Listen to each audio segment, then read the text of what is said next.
Alors, déjà, l'Empire byzantin, faut le définir, hein. Donc, c'est l'empire qui prend la suite de l'Empire romain. Par beaucoup de caractéristiques, c'est l'Empire romain. Mais on l'appelle byzantin à partir de la conversion au christianisme de l'empereur Constantin ou de la fondation de Constantinople. Grosso modo, c'est l'empire qui va de la fondation de Constantinople à sa chute, donc de 330 à 1453. Il dure donc un peu plus de 10 siècles et c'est un empire qui va subir de grands changements et je vais vous montrer un peu sa géographie, qui est un empire donc chrétien, principalement de langue grecque, même si au IVe siècle, bien sûr, comme vous le voyez sur cette carte, vous avez à la fois des zones latinophones et des zones hellénophones. Il va du mur d'Adrien à la frontière de l'Écosse jusqu'au golfe d'Aqaba. Il inclut l'Espagne, la Gaule, l'Italie et l'Afrique du Nord pour les zones latinophones, ainsi qu'une partie des Balkans qui était latinophone. Et ensuite, les zones hellénophones, c'est la Thrace, l'Asie mineure, la Syrie-Palestine, même si on y parlait aussi d'autres langues, et l'Égypte, même si on y parlait aussi le copte. Alors, j'avance vite dans le temps, hein, puisque ce n'est pas le but de notre conférence. En 650, vous voyez que l'Empire a déjà perdu les zones les plus riches qui étaient l'Égypte, la Syrie, la Palestine. Et en Occident, a perdu l'Espagne, la Gaule, ce qui est maintenant l'Angleterre, et puis une partie de l'Italie. Donc, c'est un empire qui va se recentrer sur la Méditerranée orientale. Et là, sur cette autre carte, on voit hein, ce qui est empire romain d'Orient ou empire romain chrétien, eh bien, c'est ce qu'on appelle nous l'empire byzantin. Ça comprend donc la Turquie actuelle, l'Asie mineure, Chypre, mais qui est partagée, la Crète, la Thrace, avec évidemment Constantinople là, et puis des parties de la Grèce, mais vous voyez plutôt les zones côtières que les zones intérieures, la Sicile, la pointe de la botte italienne, les deux bouts de la botte, un peu de Corse. Voilà, il y a Excusez-nous. l'expansion de l'Empire, vous voyez, au IVe siècle, ça inclut Orient et Occident.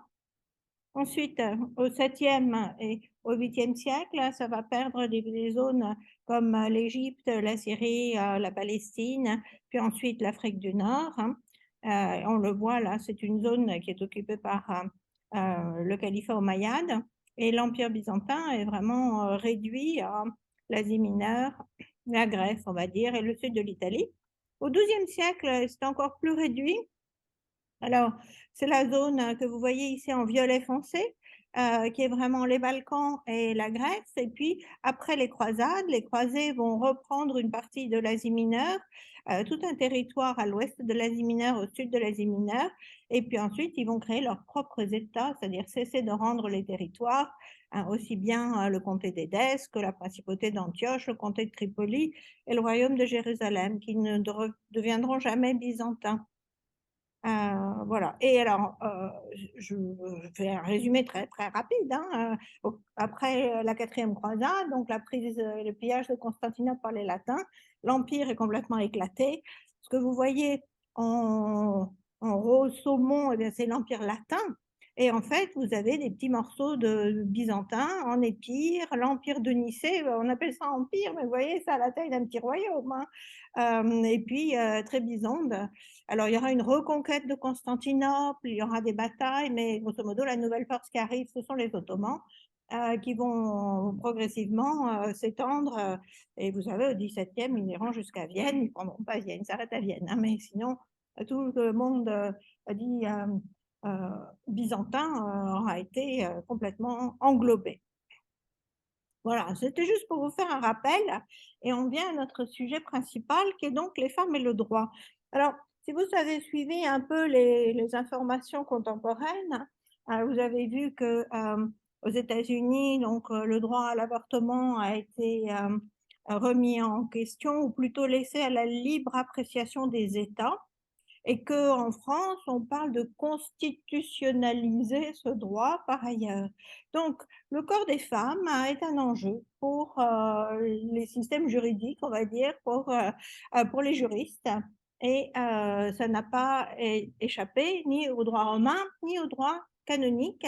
Le droit canonique étant le droit créé par les évêques, on va dire pratiquement à partir du IVe siècle et un peu au IIIe siècle, à partir du IVe siècle, les évêques soit réunis en concile, soit des figures importantes de l'Église, comme Basile de Césarée, dont les lettres sont considérées comme canoniques pour certaines d'entre elles qui sont normatives et qui vont être intégrées dans le droit canonique byzantin.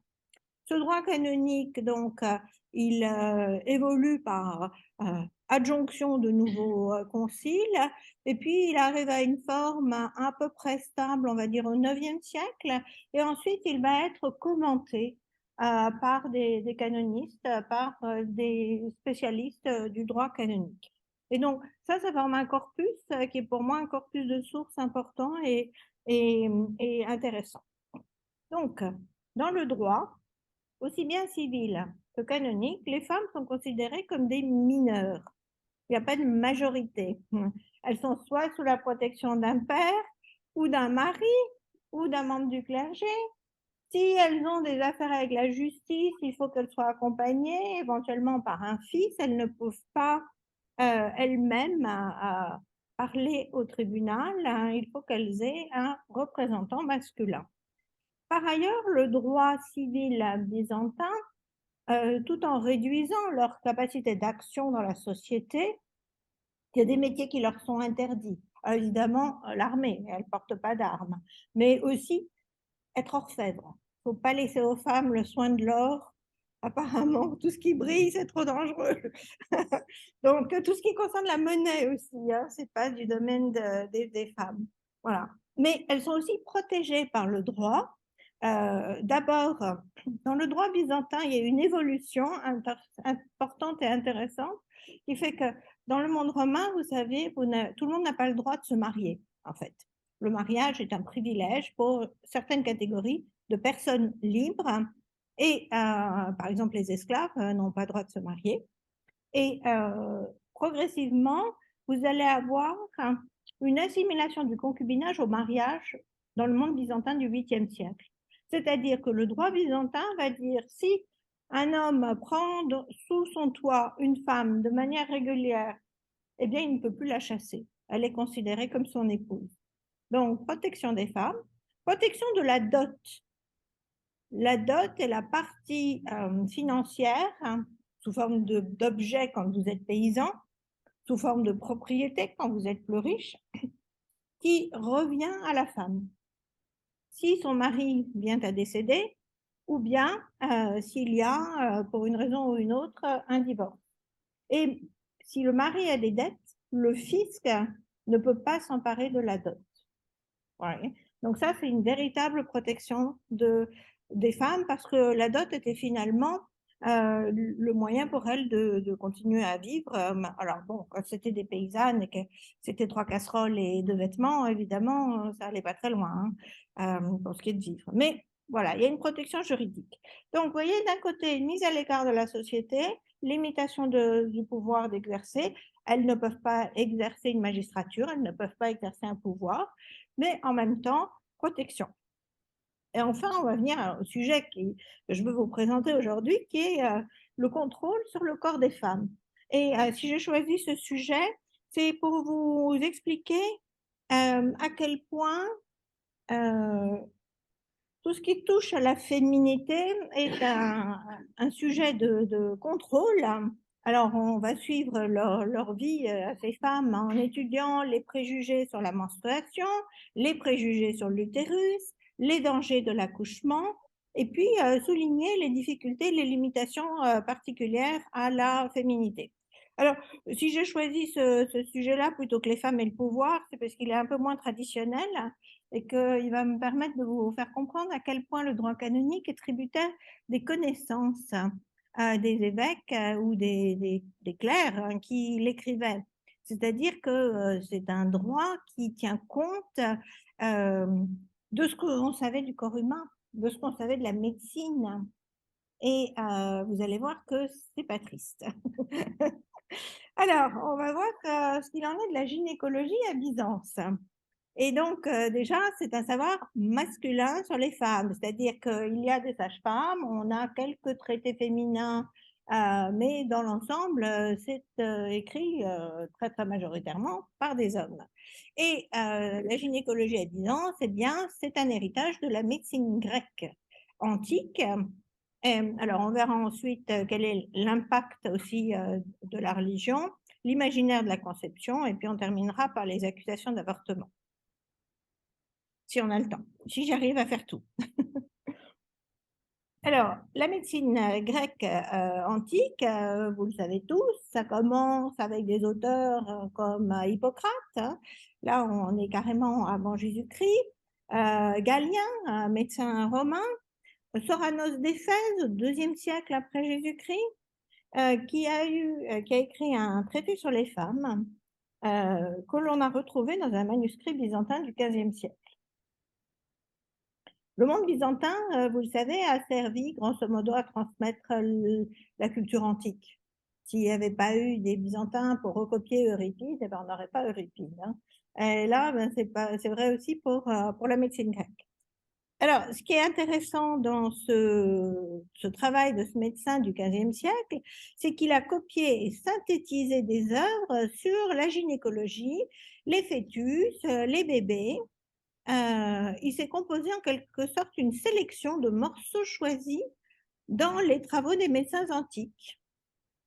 Et on ne sait pas s'il a recopié une compilation, mais peut-être, rien ne permet de l'affirmer, peut-être simplement il s'est constitué lui-même ce qui lui paraissait intéressant. Et c'est quelqu'un qui réfléchit par expérience, c'est un médecin qui pratique, c'est un praticien, c'est pas juste quelqu'un qui reprend des connaissances. Donc par exemple, Soranos d'Éphèse, contrairement aux médecins antérieurs à lui ou de son époque, explique que les bébés filles, ça crie autant que les bébés garçons. Ça fait autant de bruit et que ça n'a pas l'air si faible que ça. Parce que vous avez toute cette thématique de la faiblesse féminine. Et Soranos dit non, non, la plupart des médecins disent qu'il faut allaiter les filles plus longtemps que les garçons parce qu'elles sont très faibles, mais il ne voit pas ça dans son expérience. Voilà. Il n'est pas suivi, hein. Voilà, il est quand même recopié par ce médecin du XVe siècle qui malheureusement ne nous a pas donné son point de vue. Ça aurait été intéressant. Alors, tout ça, vous le trouvez dans un manuscrit qui est le Parisinius Graecus 2153. Donc, vous savez comment on nomme les manuscrits hein, d'après le lieu où ils sont conservés. Donc, celui-là est conservé à Paris. Il est écrit en grec, donc ça fait Parisinius Graecus. Et il est composé donc de 517 folios qui comportent à peu près 19 écrits médicaux. C'est une véritable compilation. On y trouve des traités de Galien, plusieurs traités de gynécologie, Aetius d'Anida, Soranos. Alors, encore une chose à connaître avant qu'on arrive vraiment au droit canonique, la théorie des humeurs domine la médecine de cette époque, aussi bien antique que médiévale. C'est-à-dire que le corps, selon ces gens-là, est composé de 4 humeurs qui ont besoin d'être en équilibre. Le plus souvent, la médecine, c'est... Alors, voilà, il y a quelqu'un dans la salle d'attente. La médecine, il faut que je vérifie.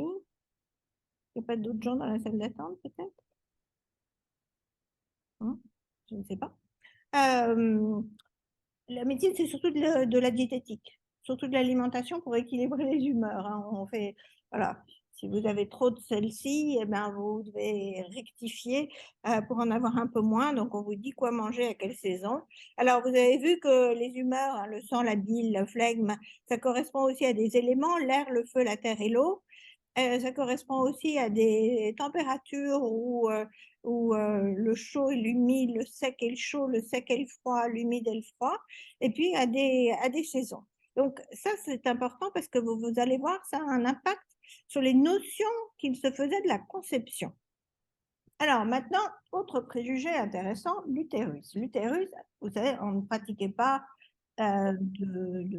d'autopsie, on ne on avait très, très peu de connaissances de l'intérieur du corps humain, sauf quand on faisait de la médecine militaire, parce que là, avec les blessures, ben, on voyait un peu de l'intérieur, malheureusement. Mais bon, en principe, ce n'était pas le cas pour les femmes. Et donc, on avait un imaginaire de l'utérus qui est assez étonnant. Chez les femelles, dit Platon, hein, je remonte loin dans le temps, ce qu'on nomme la matrice ou utérus est en elle comme un animal vivant, possédé du désir de faire des enfants.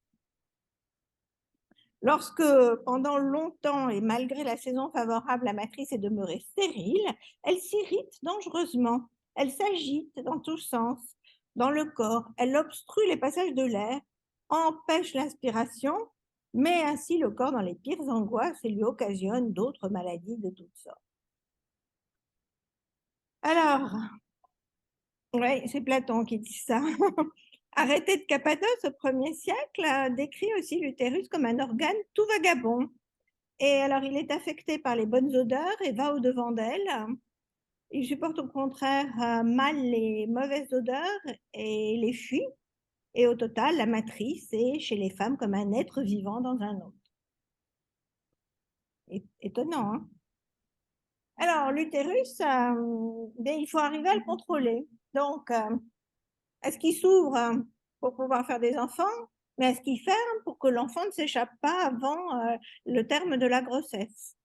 Et donc, on a toute une culture des amulettes, c'est-à-dire des objets magiques qui sont censés aider à l'ouverture, à la fermeture selon les besoins, avec évidemment ce motif de la clé qui est utilisé.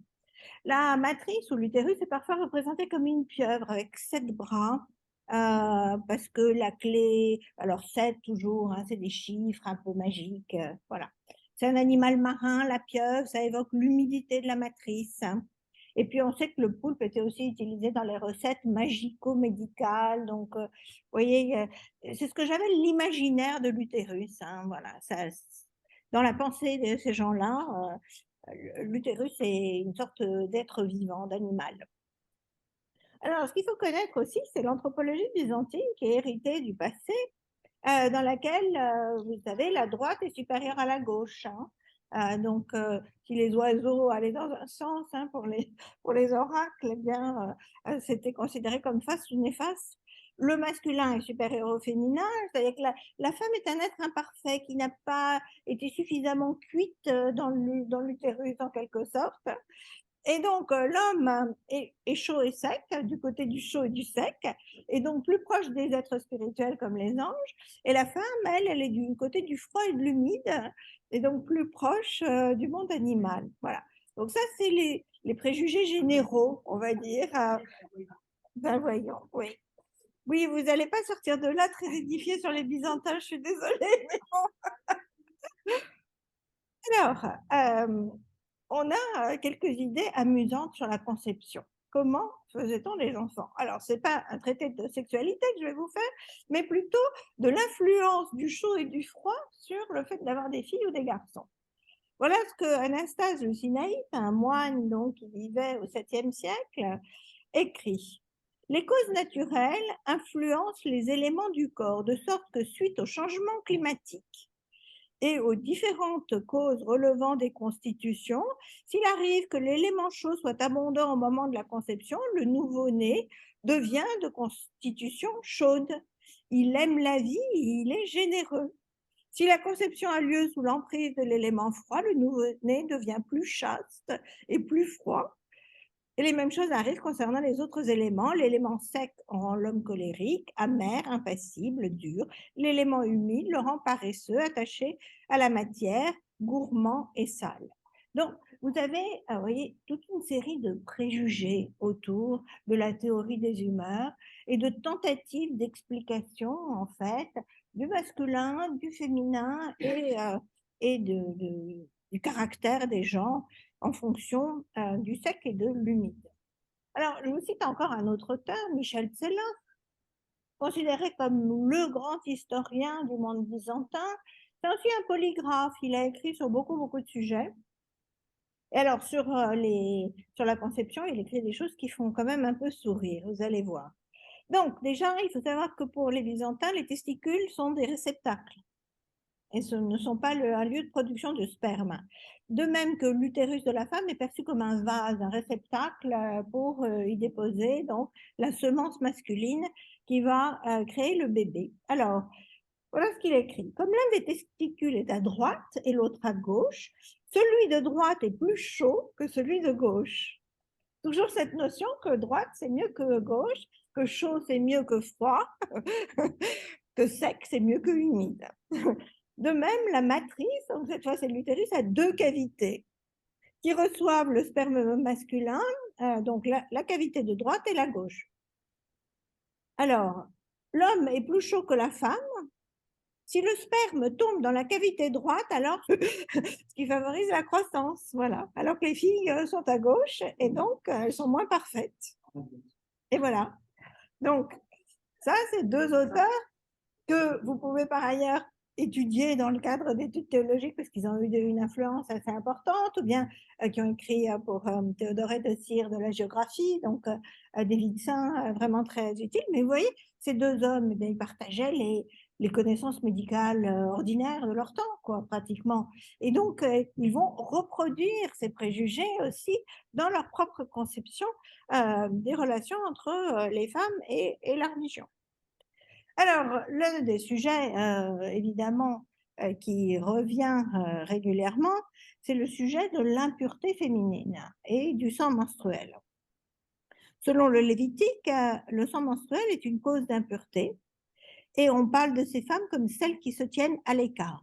Zonaras, qui est donc un auteur du XIIe siècle, 11e ou 12e, on n'a pas ces dates exactes, hein, mais qui est un des commentateurs du droit canonique, en plus d'être un historien, commente le texte du Lévitique en disant « Les femmes des Hébreux, lorsque se produisait pour elles l'écoulement de la menstruation, demeuraient dans un lieu isolé et n'avaient de contact avec personne jusqu'à ce que 7 jours se fussent écoulés. » C'est de là qu'a été prise l'expression « en aphedro » qui montre qu'elles sont séparées de la résidence des autres en tant qu'impures. Alors, ça fait référence à Lévitique 15, 19, 22. Lorsqu'une femme a un écoulement de sang et que du sang s'écoule de son corps, elle restera pendant 7 jours dans la souillure de ses règles. Qui la touchera sera impure jusqu'au soir. Toute couche sur laquelle elle s'étendra ainsi souillée sera impure. Tout meuble sur lequel elle s'assiera sera impur. Quiconque touchera un meuble, quel qu'il soit, devra nettoyer ses vêtements, se laver à l'eau, et il sera impur jusqu'au soir. L'impureté, c'est quelque chose de très contagieux, hein, et ça passe par le contact personnel avec les personnes et les objets que les personnes ont touchés. Notez bien que c'est exactement comme ça que fonctionnent les reliques. Dans l'autre sens, la relique, c'est soit une personne sainte, soit un objet qui a touché une personne sainte, hein. C'est cette même idée que le pur et l'impur, le saint et on pourrait dire le malsain, voilà, se diffusent dans l'espace en quelque sorte. Alors, l'un des premiers auteurs à s'être exprimé sur le sujet, c'est Denis d'Alexandrie, qui est mort en 264. Donc, vous voyez, là, on est au IIIe siècle de notre ère. Et voilà ce qu'il explique. Quant aux femmes en période menstruelle, s'il convient qu'en cet état, elles pénètrent dans la maison de Dieu. La question, c'est de savoir si on va autoriser les femmes à entrer dans une église, voire à prendre la communion, pendant la période menstruelle, mais aussi pendant la période postpartum, toute période où il y a un écoulement de sang. Et donc, voilà ce que dit Denis d'Alexandrie. Je crois qu'il est superflu de poser même la question. Je pense en effet que si elles sont croyantes et pieuses, elles n'oseront en cet état ni s'approcher de la table sainte, ni toucher au corps et au sang du Christ. Car la femme qui avait eu une perte de sang depuis 12 ans, pour obtenir sa guérison, elle non plus, elle ne l'a pas touché lui, mais le bord de son vêtement. Donc ça fait référence à l'épisode de l'hémorroïde, vous voyez. Et là où certains exégètes vont interpréter ça comme au contraire, la femme a touché le Christ et c'est de ce contact qu'est sortie une force. Là, Cet auteur dit au contraire, non, non, elle ne l'a pas touché, elle a touché juste son vêtement. Alors, la suite de la lettre dit qu'on peut prier quel que soit l'état dans lequel on se trouve. Donc, les femmes, même pendant les périodes menstruelles, ont le droit de prier. On peut se souvenir du Seigneur, quelle que soit la disposition où on se trouve. On peut recourir à lui pour obtenir son secours. Ça, personne ne le met en discussion. Mais celui qui n'est pas entièrement pur d'âme et de corps sera empêché de s'approcher du Saint et du Saint des Saints. Donc, voilà. Et si vous regardez le comportement des femmes orthodoxes en Grèce contemporaine, eh bien, elles s'abstiennent d'aller à l'église pendant la période menstruelle. Actuellement. Actuellement, oui, bien sûr.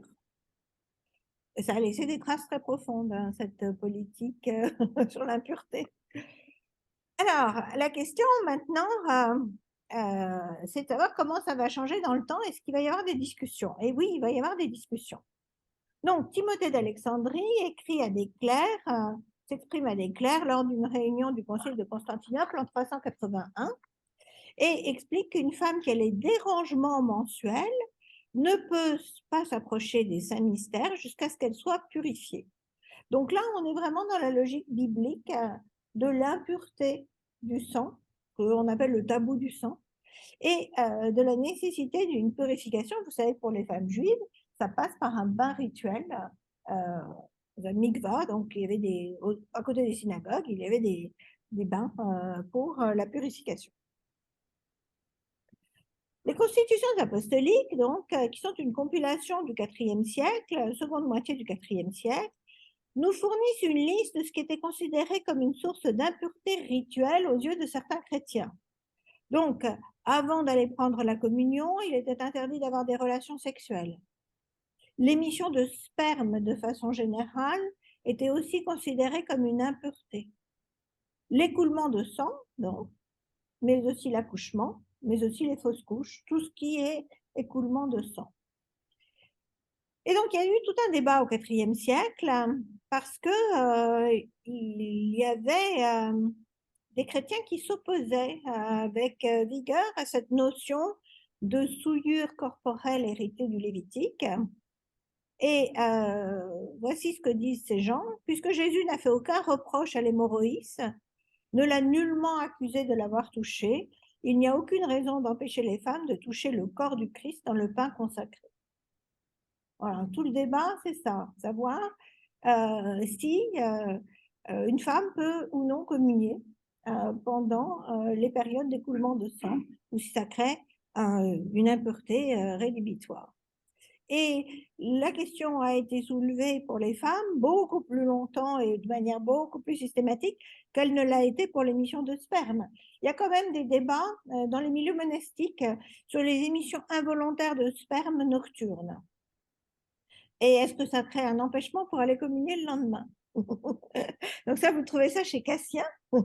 Voilà, ça concerne les jeunes moines, hein, bien sûr. Et rapidement, c'est voilà, évacué comme pas un problème. Hein. Alors que pour les femmes, ça va rester beaucoup plus longtemps. Donc, la position finalement adoptée par les constitutions apostoliques, c'est de dire, parce que l'esprit demeure en toi de façon absolument indissociable, puisqu'il n'est pas lié à un lieu, tu as besoin de la prière, de l'Eucharistie, de la visite du Saint-Esprit, car dans les situations susdites, donc l'accouchement, voilà, tout ça, tu n'es coupable d'aucune transgression. Donc, c'est de dire, l'écoulement est un phénomène naturel et ne relève pas d'une situation pécamineuse ou d'une impureté rituelle. Alors, ça ne va pas s'arrêter là, le débat quand même. Origène, qui commente le livre du Lévitique, note que la femme accouchée était considérée comme impure et doit fournir de quoi faire un sacrifice de propitiation et de purification. Et à défaut de parvenir à justifier de tels usages, il conclut: je pense toutefois que là sont contenus certains mystères cachés, qu'il y a quelques secrets mystérieux. Voilà. Quand on ne sait pas comment justifier, hein, on fait appel au mystère. Hein. Facile, oui. Alors, le droit canonique va commencer à se constituer donc de manière un peu plus systématique sur la question, c'est-à-dire qu'on va avoir des compilations canoniques. Hein. Les constitutions apostoliques, c'est l'une des premières de ces compilations, mais on en a d'autres, comme les canons d'Hippolyte qui interdit aux femmes accouchées d'entrer dans l'église et de communier pendant 40 jours si elles ont donné naissance à un fils, 80 jours si elles ont donné naissance à une fille. Et vous voyez, ça reprend exactement l'interdit du Lévitique. Exactement. 40 jours pour la purification si c'est un garçon, 80 jours si c'est une fille. Et si vraiment elles veulent venir prier à l'église, elles doivent se tenir avec les catéchumènes. Alors, Jacques d'Édesse, qui était patriarche nestorien, qui est né en 633,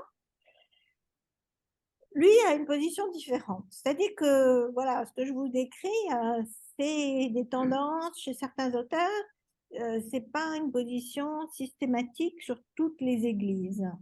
Alors, Jacques d'Édesse, évidemment, n'était pas dans l'église byzantine, hein, il se trouvait à l'extérieur du monde byzantin tout de même, en 633. C'est oui, c'est pas. Il n'est pas dans l'église officielle. Voilà, c'est ça que je veux dire. Hein. Donc, il ne faut pas le prendre pour la politique de ce qui se fait à Constantinople. D'accord? Alors, voilà ce qu'il dit.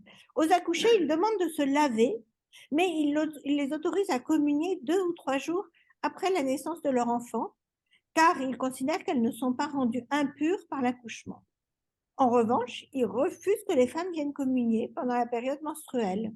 Non parce qu'elles sont impures, mais par respect du Saint-Corps.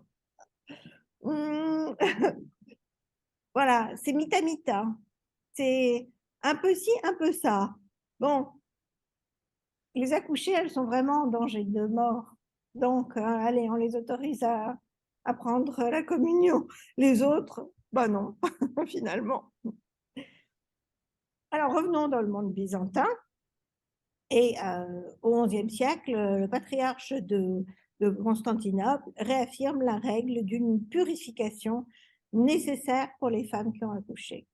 Alors, c'est le patriarche Nicolas III Grammaticos, hein, qui était patriarche de 1084 à 1111, qui écrit à un évêque de Zétunium qui lui avait posé des questions.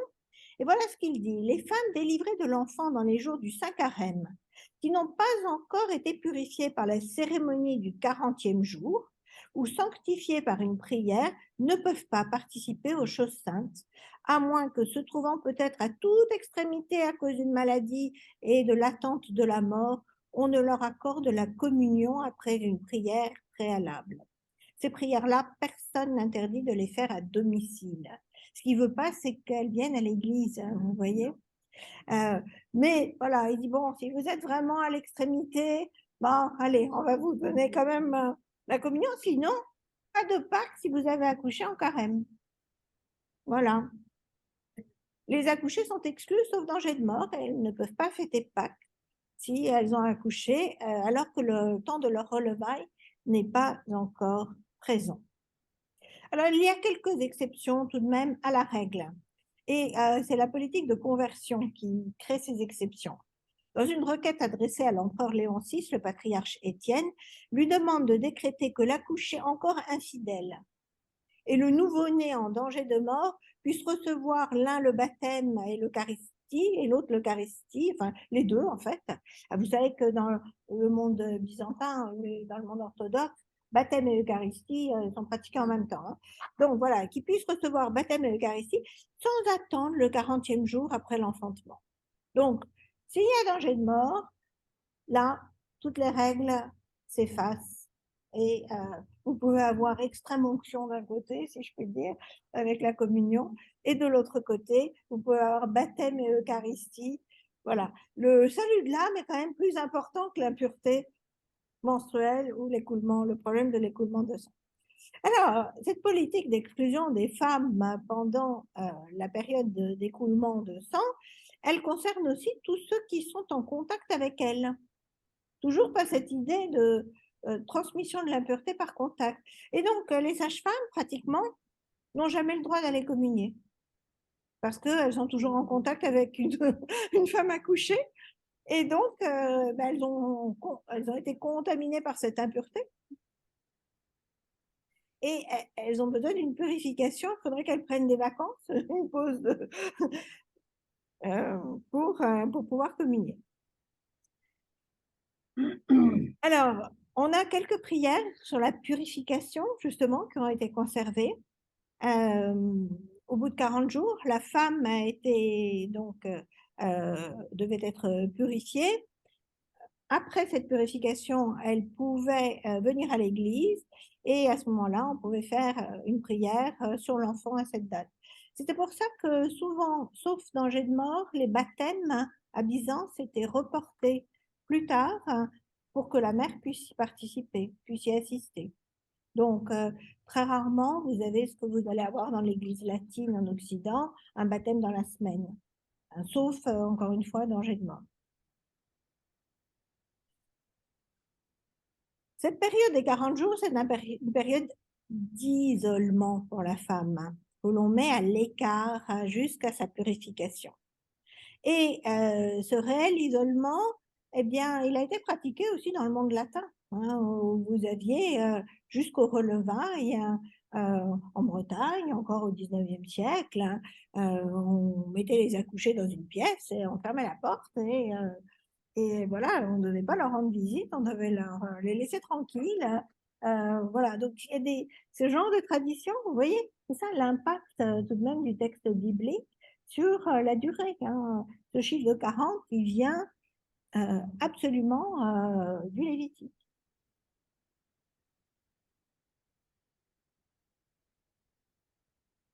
Alors, toujours cette même injustice entre les filles et les garçons, que les sages-femmes ne participent pas au mystère si ce n'est après avoir été purifiées. Leur purification sera ainsi. Si l'enfant qu'elles ont reçu est mâle, 20 jours. Si c'est une fille, 40 jours. Si elle va à la maison de Dieu avant d'être purifiée, qu'elle prie avec les catéchumènes qui n'ont pas été encore reçus et qui n'ont pas été jugés dignes d'être agrégés. Voilà. Donc, alors, pourquoi les catéchumènes? Parce qu'ils ne sont pas dans l'église, ils sont dans le narthex ou tout au fond de l'église, près des portes. Ils n'avaient pas de choix. Ils étaient dans une société patriarcale et elles n'avaient pas le choix. À la fin du XIe siècle, le cartophylaxe Pierre, archidiacre de Sainte-Sophie, rappelait qu'une femme ne pouvait participer à l'offrande si elle n'avait pas fait l'objet de la prière de purification. Donc ça veut dire non seulement pas communier, mais pas participer à l'offrande eucharistique, c'est-à-dire pas apporter du pain et du vin. Et il s'interroge même sur le risque de contamination encourue par le bébé qu'une mère impure allait. Et il conclut que finalement, bon, la vie de l'enfant passe quand même avant les impératifs de pureté rituelle. Et vous vous dites, bon, voilà, ça dépasse. Oui, c'est ça dépasse l'entendement, là, franchement.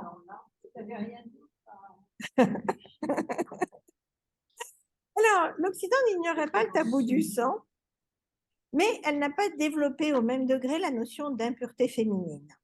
Le pape Nicolas Ier, qui était pape au IXe siècle, 858-867, dit à propos des femmes qui venaient d'accoucher, bien que nous n'autorisions pas une femme qui vient de donner naissance à entrer dans l'Église, nous considérons qu'il est mal de punir une femme zélée qui le ferait. C'est un peu comme notre... Oui, c'est ça, voilà. Exactement. Et le tabou du sang, il a été importé en Occident par quelques prêtres venus d'Orient, comme Théodore de Tarse. Alors, comme son nom l'indique, il venait d'Asie mineure, et il est devenu, comme vous le savez peut-être, évêque de Canterbury. Et ce Théodore de Tarse, eh bien, il va faire rentrer certains des préjugés de l'Église byzantine en Occident. Donc, il a été moine à Rome, et puis ensuite, donc, il est parti à Canterbury. Et dans son canon pénitentiel, eh bien, il interdit tout simplement aux femmes d'entrer dans l'église et de communier pendant la période menstruelle, qu'elle soit laïque ou moniale. La pénitence prévue pour les contrevenantes est de 3 semaines de jeûne. C'est dissuasif, vous avouerez. Sauf à le faire au début du carême, parce que ça ne change rien. Alors, voilà le cadre. Vous voyez à quel point le droit canonique, c'est très concret, hein. Quand j'ai proposé ce sujet à Françoise, elle me dit: «Ouh là là, c'est austère, hein», c'est ça que je sentais. Mais c'est pas austère, c'est très vivant parce qu'ils traitent de la vie, seulement ce ne sont que des hommes, si je puis dire. Enfin, voilà, ils ont les préjugés communs à leur époque et la grande difficulté et c'est là que l'Église latine, a tout de même changé par rapport à les églises orthodoxes, c'est qu'elle a fait évoluer son droit canonique, alors que dans l'Église orthodoxe, si vous faites une fausse couche, vous avez droit à une pénitence. C'est-à-dire que vous êtes jugé responsable de la fausse couche. L'accouchement était donc un moment très difficile, un moment dangereux pour les femmes, très très forte mortalité. Et donc, elle cherchait des mesures de protection et on va essayer de voir ça rapidement. Beaucoup de femmes meurent pendant l'accouchement ou dans les semaines suivantes. Le phénomène touche les femmes de toutes les couches sociales. On a une épouse impériale, une femme de Léon VI qui est morte en couche et son enfant est décédé aussi. Tout dépendait de la manière dont se présentait le fœtus, s'il était en siège ou non. S'il était en siège et qu'il n'était pas retourné, il n'y avait aucun moyen, la femme finissait par mourir. Alors, on a aussi des textes qui nous racontent quelles étaient les positions pour accoucher. En général, c'était debout ou assise. On les représente souvent couchés, c'est-à-dire qu'on représente la Vierge, mais c'est après l'accouchement. Et vous allez voir qu'on a conservé un peu d'iconographie qui montre qu'il y avait des tabourets ou des sièges d'accouchement. Et que sinon, la sage-femme était assise devant la parturiente ou à côté de la parturiente et conduisait l'enfant. Donc, voilà un siège d'accouchement. Alors celui-là, il est égyptien et il vient du musée égyptien du Caire, donc on remonte là à l'Égypte antique. Et vous voyez, c'est une sorte de tabouret, somme toute. C'est pas très confortable. On a aussi quelques représentations qui sont des ex-voto, sans doute, qui montrent un siège d'accouchement, qui ressemble davantage à une sorte de fauteuil. Encore une autre image de femme en train d'accoucher, probablement un ex-voto. Et là, on voit que, en fait, elle se tient les jambes. Elle est assise à même le sol et elle se tient les jambes. Encore une autre qui a une sorte de coussin ou de siège derrière le dos, donc appuyée contre le mur, probablement.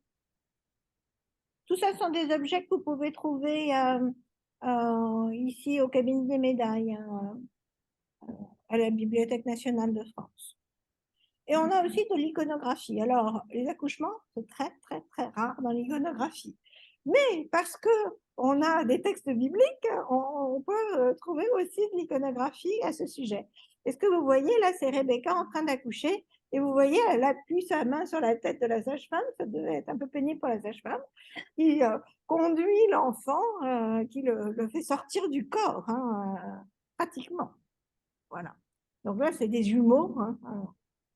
Encore.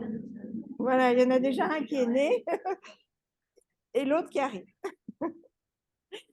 Alors, après l'accouchement, on donnait aux jeunes accouchés un breuvage ou une collation pour les remettre sur pied. Alors, on a des recettes là-dessus qui sont intéressantes. Des gâteaux mélangeant du blé cuit, des amandes, du miel, du sésame, donc quelque chose de bien sucré, avec un apport glucidique solide. Et ce que l'on voit dans les scènes qui représentent l'accouchement de la Vierge, qu'on appelle la nativité, en fait, c'est la Vierge après son accouchement, au moment où on lui apporte à manger, comme vous le voyez là. Elle a des petits gâteaux, des colibes, et puis là encore, peut-être des boissons sucrées. Et pendant ce temps-là, on s'occupe du bébé à qui on donne son bain. Ou encore cette représentation où on voit la Vierge alitée et puis qui présente l'enfant aux visiteurs.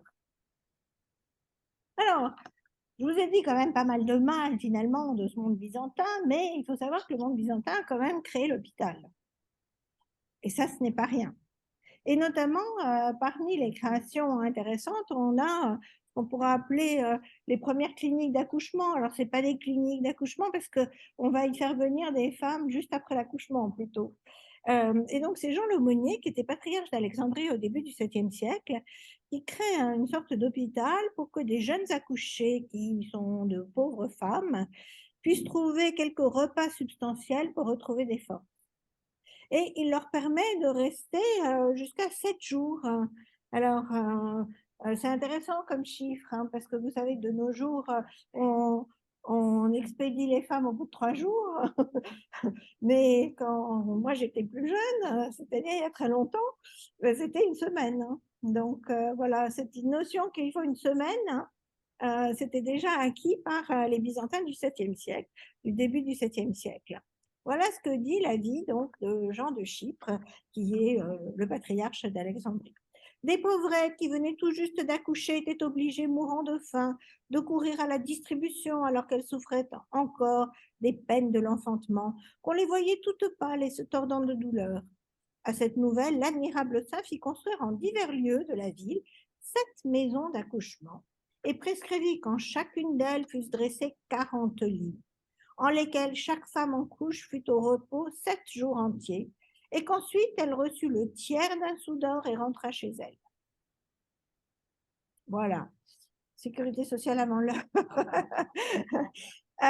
Bon, maintenant, vous voyez, c'est 40 lits x 7 pour une population qui était peut-être de plus de 200 000 habitants. Hein, voilà, c'est pas à l'échelle. Mais c'est un début, exactement. Un geste, tout à fait. Alors, le danger, vous le savez, pour les femmes, eh bien, c'est ce qu'on appelle la fièvre puerpérale, hein.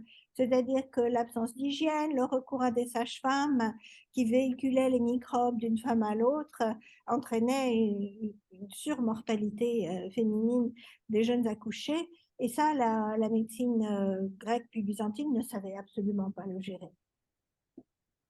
Alors, il y avait des mesures de protection qui étaient des mesures magico-religieuses, évidemment. Donc, évidemment, des prières, le culte de certaines femmes plus que d'autres, Sainte Thècle, Sainte Marina, la Théotokos, mais aussi des figures masculines. Alors, Saint Éleuthère, parce que Eleutheros, ça veut dire libre, hein, donc ça parle de la délivrance, hein, qui était spécialisée dans la délivrance des femmes en couche. Stylianos, vous trouvez encore dans l'église grecque contemporaine des images de ce saint portant un bébé, un fœtus qui vient, enfin non, un bébé qui vient de naître, pas un fœtus justement.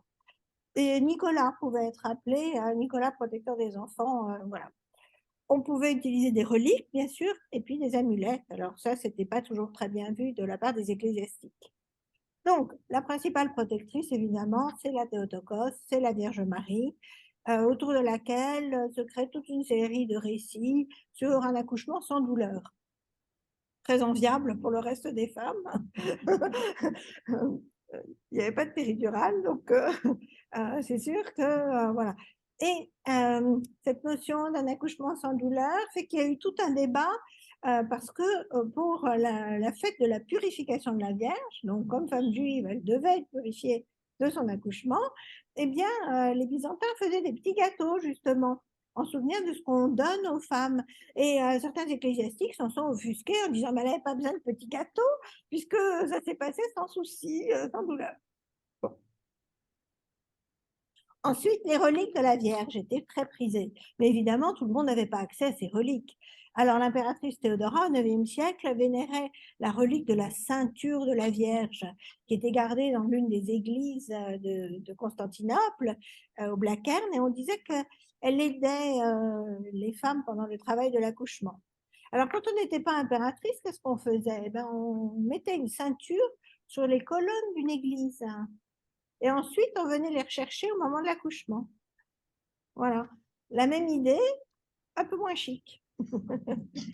Et un peu moins en contact avec la Théotokos. Mais vous voyez cette notion de ceinture. Pourquoi la ceinture? Parce qu'on peut la ouvrir et la fermer. On délie. Voilà. Et donc, on facilite l'accouchement. On espère en tout cas. Ensuite, on a des amulettes utérines. Alors, je vous ai dit, il s'agissait de contrôler l'utérus pour qu'il se ferme pendant la grossesse et qu'il s'ouvre ensuite. Et donc, on a des gemmes magiques taillées dans l'hématite, qui est une pierre de sang. C'est une pierre de couleur grise, en fait, mais si vous la mettez dans l'eau, elle devient rouge. Et donc, très souvent, elle était considérée comme magique et en lien avec justement ce monde de la féminité. Je vous montre ici une amulette en or tout à fait précieuse, hein, où on voit donc une démone couchée par terre, je vais vous expliquer qui c'est, une figure angélique avec des ailes qui transpercent la démone, et puis un cavalier donc armé aussi qui transperce la démone. Puis tout un tas de signes cabalistiques et une sorte de texte magique tout autour. Alors, on a sur ces amulettes des formules magiques, des invocations, des signes, des mots imprononçables, des représentations empruntées à la mythologie égyptienne ou grecque, Harpocrate, le serpent, Isis, la gorgone. L'importance des dieux sémites, Yahoo, Sabaoth aussi, qui sont parfois impliqués dans cet imaginaire syncrétiste.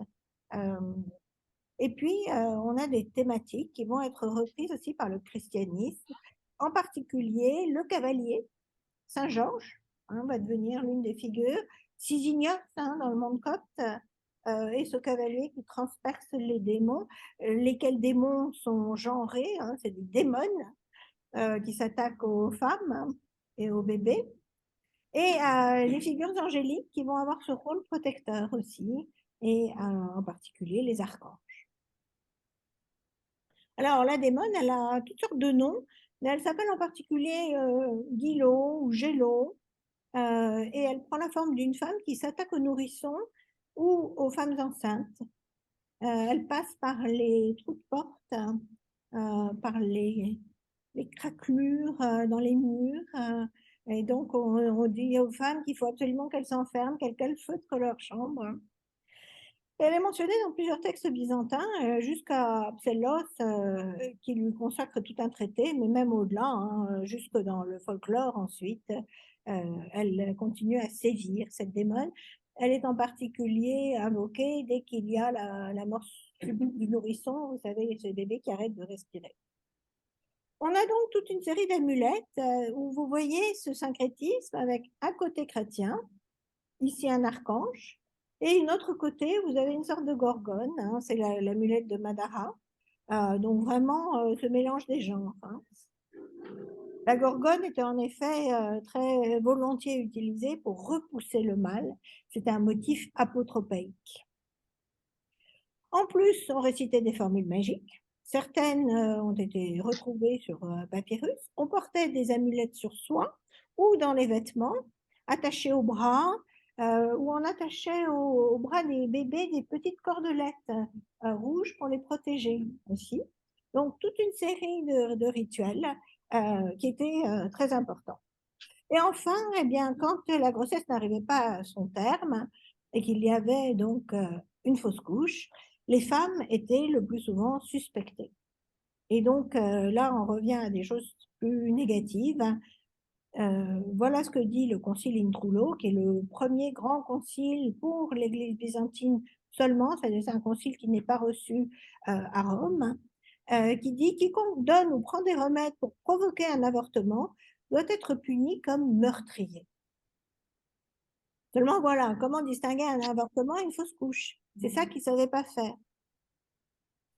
Alors, cette crainte des avortements, elle se retrouve dans le droit civil, bien sûr, dans le digeste de Justinien, où il y a beaucoup de textes contre les pharmacas, ces poisons, et aussi des textes qui disent que si un maître a donné à son esclave une potion abortive, elle peut réclamer d'être libre.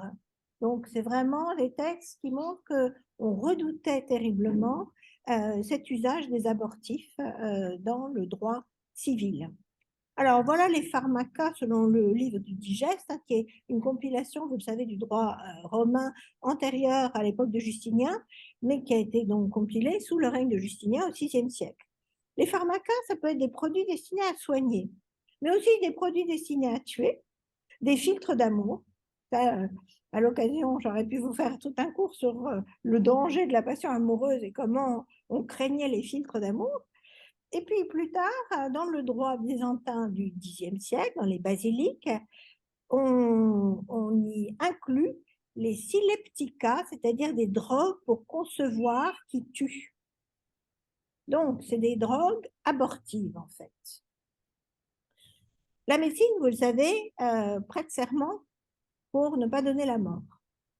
Et donc, ça a donné lieu au serment d'Hippocrate, contre l'avortement, justement, et connaissait toutefois les abortifs dangereux et toxiques, et il pouvait les utiliser en cas de risque pour la vie de la mère, un bassin trop petit, une fille trop jeune, ou pour expulser un embryon mort. Mais ces plantes, donc l'agaric, l'asphodèle, la bile de brebis, et je vous en passe, et des choses pas ragoûtantes comme la fiente d'âne noir, eh bien, il y avait des recettes donc, qui circulaient et qui étaient connues. En particulier dans les Iatrosophia. On avait des livres de recettes médicales, y compris des abortifs.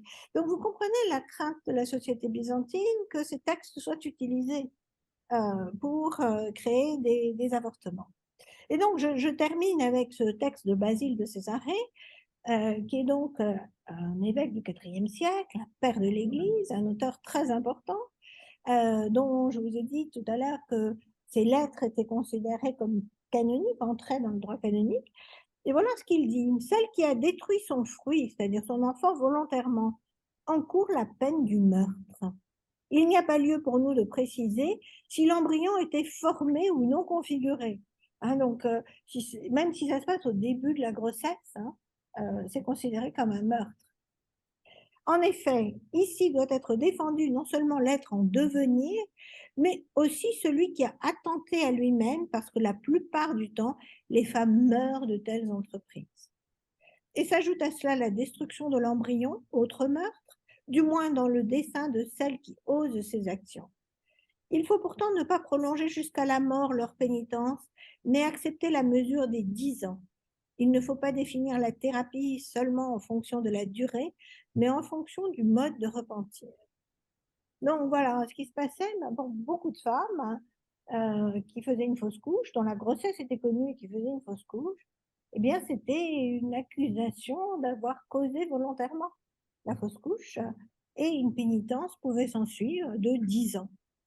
Alors ça, évidemment, c'était une méthode de limitation des familles parce que la pénitence incluait l'absence de relations sexuelles, évidemment, en plus du jeûne. Et à quel point c'était appliqué, on ne sait pas. Pour conclure, donc, la vie des femmes byzantines n'était pas facile, vous en conviendrez. J'aurais pu vous faire un tout autre cours sur les femmes de pouvoir, voilà, ça aurait été un autre aspect. Mais cet aspect-là me semble mériter d'être souligné, en particulier dans le contexte actuel de toutes les discussions sur le corps des femmes dans le droit contemporain. Les femmes étaient régulièrement perçues comme imparfaites dès la naissance, pas assez cuites en quelque sorte, pas assez chaudement cuites en tout cas, puis comme impures dès la puberté, facilement accusées en cas de stérilité ou en cas de fausse couche.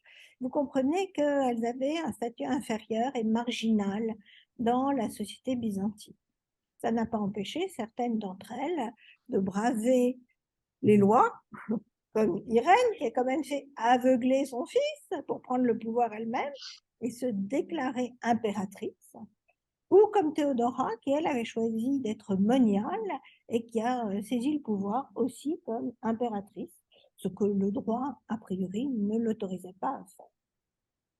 Je vous remercie pour votre attention. Merci.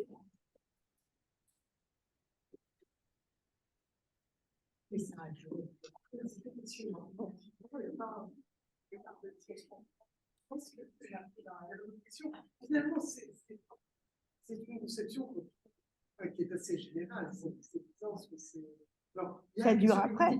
Ça vient très bien parce que la dernière conférence qu'on a eue, c'était sur le Lévitique et qui a tenté de nous prouver que si une femme les reveils avait lieu 80 jours et pas 40, c'était pour créer un lien entre la mère et sa fille, et donc c'était une mesure de protection des femmes. Je crois qu'il a moyennement convaincu. Ouais.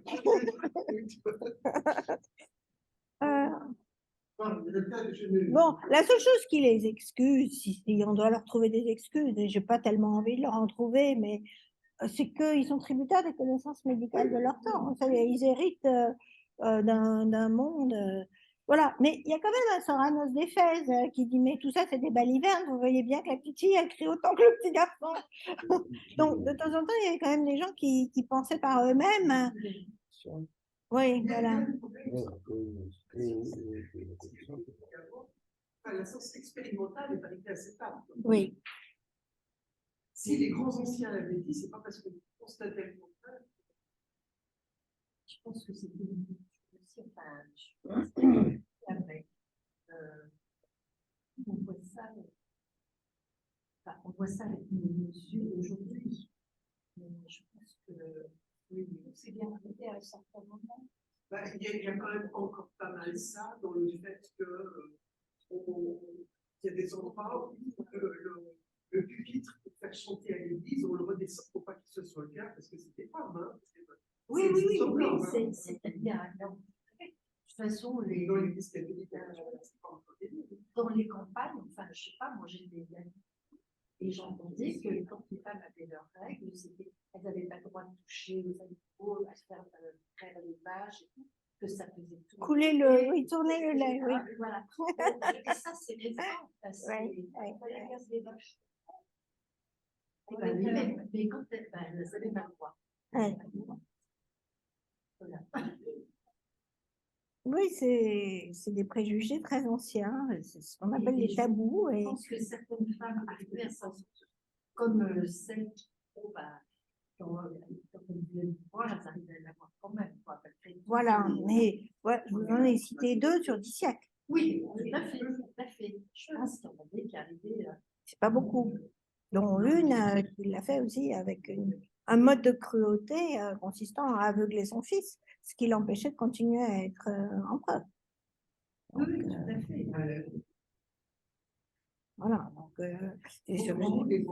des circonstances quand même. Voilà.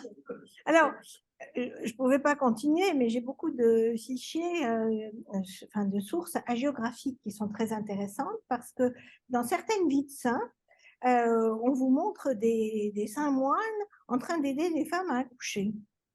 Et donc ça aussi, c'est pas extrêmement connu et développé comme thématique, mais c'est considéré comme une preuve de grand courage et de sainteté. Et de sainteté. Il est tellement pur qu'il ne risque pas la vie.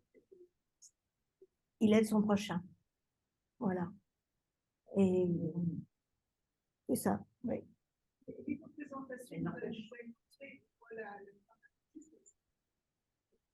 Ça, c'est un manuscrit biblique, un manuscrit d'exégèse biblique. Bon. C'est rare. Hein. Ouais. Mais on est dans le livre de Jacques où il passe à côté de femmes qui sont dans de l'eau en train de nettoyer leur linge et il le regarde dans les yeux. Immédiatement, il est message. De ça, parce que je n'ai pas regardé un homme de femme. Oui, ça, c'est une thématique qu'on va retrouver dans la scène culture, on va dire. Ouais. Ouais. Ouais. Ouais, c'est ça. Ouais. Non, j'ai pas de nostalgie ou de romantisme à l'égard du Moyen Âge. Hein. Et sur l'éducation, c'est pareil, le degré de différence entre l'éducation des filles et des garçons, on laissait des familles lettrées, même dans la haute société. Ce n'est pas considéré comme très utile. Alors, il y a des contre-exemples tout de même. Hein. Voilà. Et il y a quelques métiers qui sont intéressants parce que, par exemple, dans les familles médicales, dans les familles de docteurs, les filles apprenaient en regardant le père faire. Et on a au moins un hôpital au XIIe siècle qui est créé à Constantinople, le Pantocrator, où il y a une salle pour les femmes et une femme médecin. Alors, son salaire est 2 fois moins que celui du médecin, je vous rassure tout de suite, mais elle existe.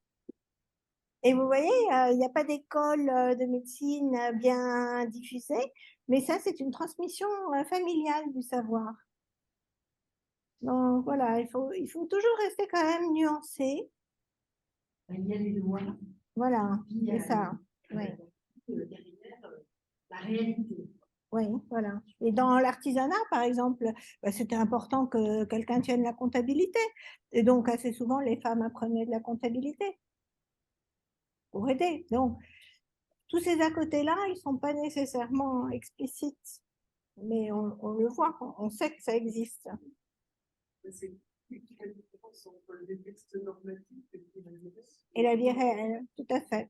C'est-à-dire que la place des femmes dans la vie réelle était supérieure à ce que à ce qu'il leur est donné dans le droit civil et canonique. C'est intéressant cette idée de punition qui sont là, qu'après, elles sont Oui, voilà. Est-ce que les 10 ans prescrits par Basile de Césarée pour une fausse couche qualifiée d'avortement étaient appliqués?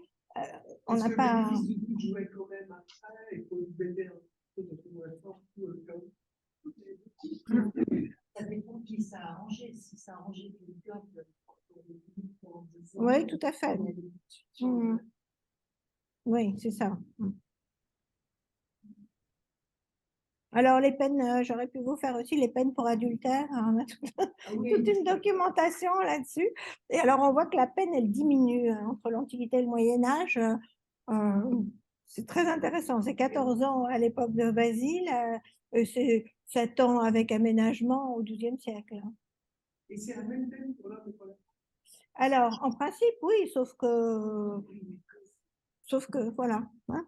Sauf que c'est toujours exploité contre la femme. C'est-à-dire que quand on veut divorcer à Byzance, eh bien, la méthode, c'est de prouver l'infidélité de sa femme.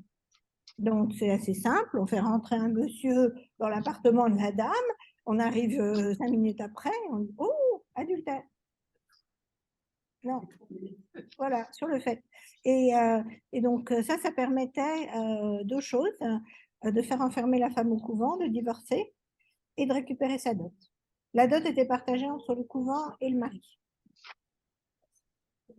Oui. Ça, c'est parce que l'Église a retenu, c'est dans le marque qu'il y a que l'homme et la femme ne se séparera pas, sauf au cas de Cornélia. Exactement, qui est difficile à définir.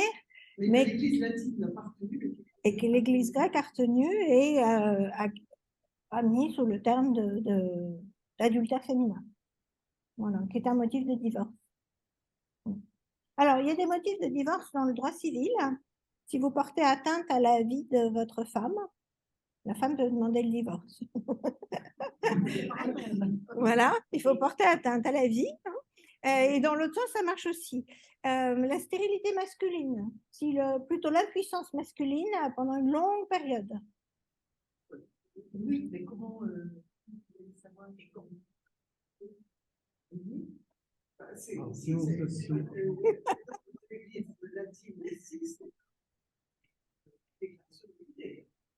oui, mais c'est-à-dire que lui, parce qu'on ne peut pas prouver que la femme était pas stérile, puisque sinon il fallait qu'il y ait des oui, je ne sais pas comment. Les femmes se sont ce sont des sociétés dans lesquelles la différence musculaire joue un très grand rôle, hein, parce que la différence musculaire explique le port des armes et le travail agricole de force. Voilà. Et donc, la faiblesse féminine, c'est le fait de ne pas avoir une musculature aussi développée, tout simplement. Hein. C'est des sociétés qui tiennent compte de cela et qui l'exploitent ensuite et qui lui justifient après la qualité de citoyen de seconde zone. Alors, il faut tout de même rendre au christianisme le fait qu'il y a une égalité face au salut, qui étonne certains d'ailleurs. Mais voilà, c'est une égalité de principe tout de même.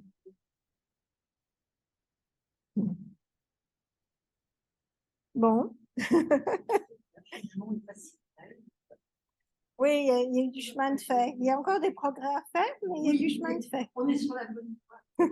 Dans les enfants, c'est pas caché. Oui.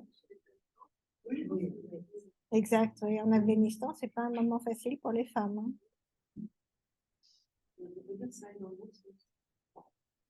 Bien, il me reste à vous souhaiter une bonne soirée à ceux qui sont en ligne. Merci. C'est intéressant.